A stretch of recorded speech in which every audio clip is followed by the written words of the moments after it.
আসসালামু আলাইকুম।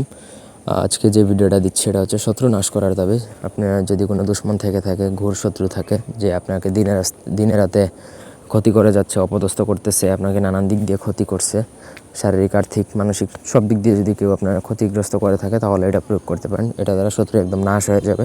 তবে অন্যায়ভাবে প্রয়োগ করলে আপনি গুনাহগার হবেন। এটা এটা সুলেমানি বিদ্যা, অন্যায়ভাবে প্রয়োগ করা এটা নিষেধ। প্রথম থেকে ভিডিওটা শেষ পর্যন্ত দেখবেন। আমার চ্যানেলটা সাবস্ক্রাইব করবেন, লাইক কমেন্ট শেয়ার করবেন।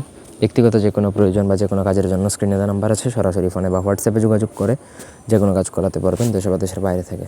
স্ক্রিনে যে নকশাটা দেওয়া খুবই সহজ, 4টা ঘরের নকশা, ত্রিভুজের মতো করে 4টা কোণ করে আপনাকে লিখতে হবে। মুরগের ডিমের 2 দিকে লিখতে হবে, মানে ডিমটা গোল, ডিমের 2 পাশেই আপনাকে লিখতে হবে। এই ধরেন যেই সাইডে এক সাইডে লিখলেন অপর সাইডে লিখলেন, ছোটো করে লিখতে হবে, না হলে হবে না।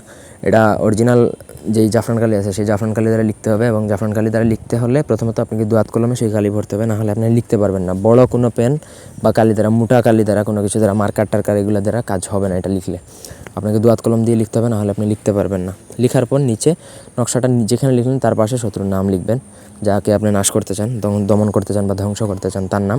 সে ছেলে হলে তার পিতার নাম, মেয়ে হলে তার মাতার নাম। এগুলো হাঁসের ডিমের উপর প্রয়োগ করতে যাবেন না, এটা আপনাকে মুরগির ডিমের উপরে প্রয়োগ করতে হবে। এবং মুরগির ডিমের মধ্যে দেখবেন যে কিছু মুরগির ডিম একটু বড় সাইজের হয়, আপনি একটু বড় সাইজ দেখে আপনি একটা নেবেন, তারপরেও করবেন, তাহলে লেখার মতো পর্যাপ্ত জায়গা পাবেন। তারপর আপনাকে এটা মাটির মধ্যে মাটির মধ্যে পুঁতে দিতে হবে। এটা চুলার নিচের মাটি হলে আরও ভালো হয়, যেখানে আগুন ধরানো হয়। আর যদি আগুন নাও ধরানো হয় তাও অসুবিধা নেই, মাটির নিচে এমনভাবে পুঁতবেন যাতে ওটা বেরিয়ে না আসে। আপনার শত্রু একদম শারীরিকভাবে, আর্থিকভাবে, মানসিকভাবে প্রত্যেকটা দিক দিয়ে একবারে শত্রু পার্মানেন্টলি ধ্বংস হয়ে যাবে। শত্রু অসুস্থ হয়ে পড়বে, শত্রু সব কিছু নষ্ট হয়ে যাবে, একদম 100% গ্যারান্টি। ধন্যবাদ সবাইকে, আল্লাহ হাফেজ।